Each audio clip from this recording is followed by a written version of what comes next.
Hi, my loves. Welcome back to the Starscartel channel. If you don't know, I'm Star.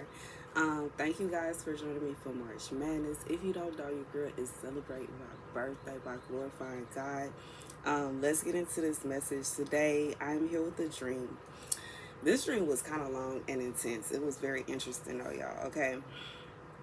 In this dream, I am waiting to go to an airport. For a flight, and I am headed off to go on a girls trip. Okay, before I am able to go to the airport, while I'm kind of waiting on my ride, I realize that the other women that are supposed to be going on this trip with me are starting to behave kind of weird. Okay, um so we're all just sitting around waiting on our, like, you know how they have buses that come and get you for the airport. We're waiting on our bus, and then a group of women, like a different group of women, pop up at my house and start chasing me and my friends around. Okay, um, I could not see exactly what happened, like when they caught my friends. Okay, so it's like we all split up and we were all in different areas. So this group of women went around and captured all of my friends or talked to them, or something happened. And after that happened, the girls that were going with me on a girl trip decided to join the group of women that were chasing me around the house, okay, or chasing us down, or whatever they had going on. And it was kind of like a situation where they were told them, either you're going to join us in harassing and chasing down Star, or we're gonna take you out of here, or something like that. Um, So at a certain point, it's like I was the last person, and I didn't have a way to get away. Like, I didn't have a car, I didn't have a means of transportation, and I was like, dang, I guess I have like no choice but to at least pretend like I'm going to join them. Okay. Um, and then they started to put us through some kind of testing, like kind of testing us to see if we were which, but it was kind of confusing, because how you go force somebody to join your group and then say, okay, now that you said you're gonna join, I gotta make sure you can join, like, huh? But anyways, we had to go through testing. um During the testing, I came up with a plan and I just left. Okay, I ended up getting on a train. I left my bags, I left my luggage, and I left the other women that were going to come with me in the first place.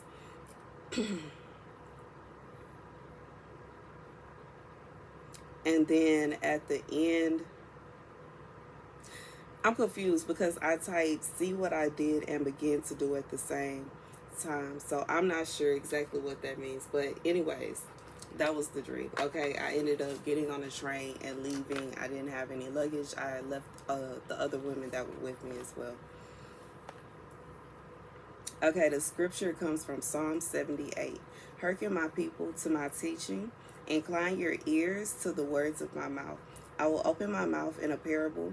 I will utter mysteries from of old, what we have heard and know, and what our fathers have declared to us. We will not hide from their sons.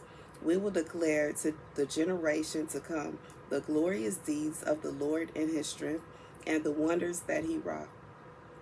He set it up as a decree in Jacob and established it as a law in Israel, that what he commanded our fathers they should make known to their sons, so that the generation to come might know, their sons yet to be born, that they too may rise and declare to their sons, that they should put their hope in God and not forget the deeds of God, but keep his commands, and not be like their fathers, a generation wayward and rebellious, a generation that not its heart steadfast, nor its spirit faithful toward God. Okay.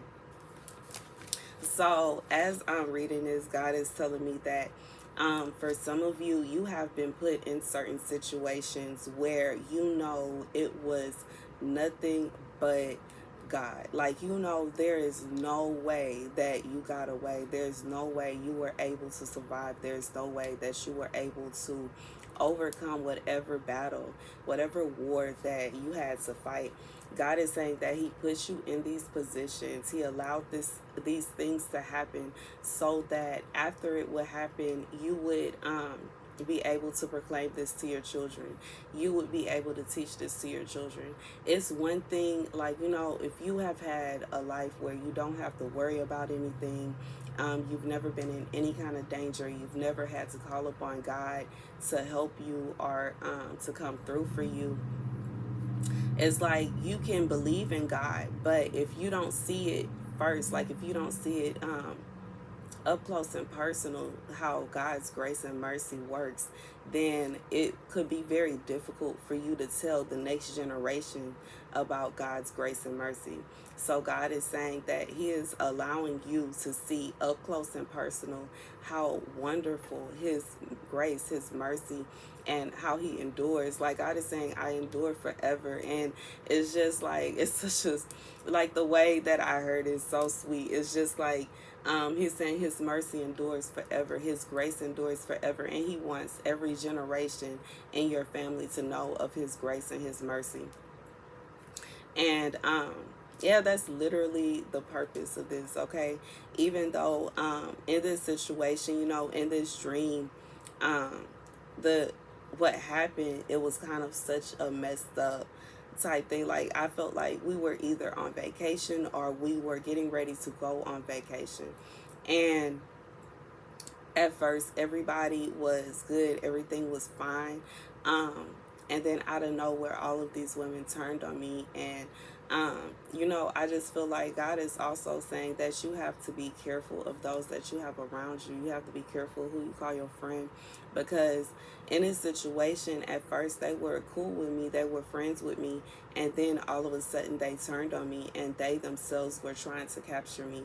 And even though they had their lives on the line as well, at the given choice of getting away and not being forced to do something I don't want to do, I took that chance and they did it.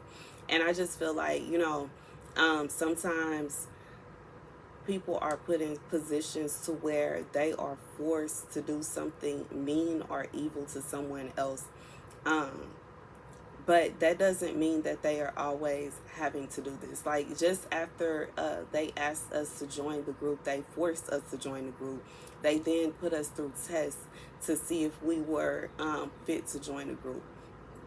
Now, the test didn't come with if you don't pass the test, we're going to take you out of here. The test was basically just like, you got to pass this test in order to really be down with us. We could have easily, just like I did, I was like, I'm not about to put forth effort to pass this test. I'm good on that. I'm good on what y'all got going on. If y'all got to force me to join this, then that means that I shouldn't, like, that means that it's not all that high. So I literally was like, nah, I'm good. But the other people continued with it. They stayed with it. They wanted to be a part of it. And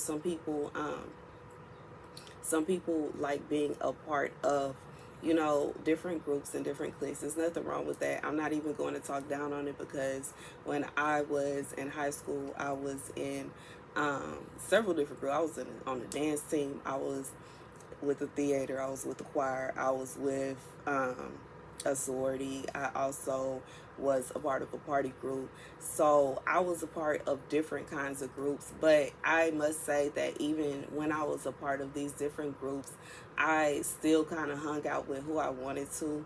I was never the type of person that was just kind of like, because I'm a part of this group, I can't hang out with other people. I got along with everybody. And I just mean, not to say I got along with everybody, but I didn't mind making friends with everybody. Okay, I'm gonna correct that.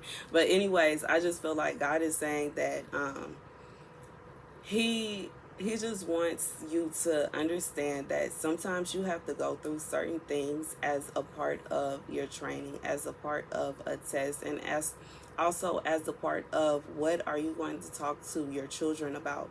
Because it is very important to God that not only we have children, not only do we have other generations But also that we raise them up right. We raise them up knowing that God got us through this. God helped us through that. God is the one that pulled us out of this. God is like, if it was not for God, if it was not for God, if it was not for God. And I just feel like that's literally the message. God is saying that it's not a situation to where he just wants you to have a hard life, but he does want you to be able to know for yourself, first of all, that he is God, okay? That he is able to see everything, that he is everywhere, that he endures forever, and that he will always be there for you. And he also wants you to be able to tell your children and your children's children that he is God, okay? That he exists, that he is real, that you have experienced his grace, you have experienced his mercy. You are telling these stories not from past generations, and this is what great grand went through, this is what great went through, this is what I went through, this is what happened to me, and this is how God pulled me out of it. And that's the message. Okay, thank you guys for watching. Be sure to like, share, and subscribe. I love you guys to pieces, and I'll see you later. Deuces.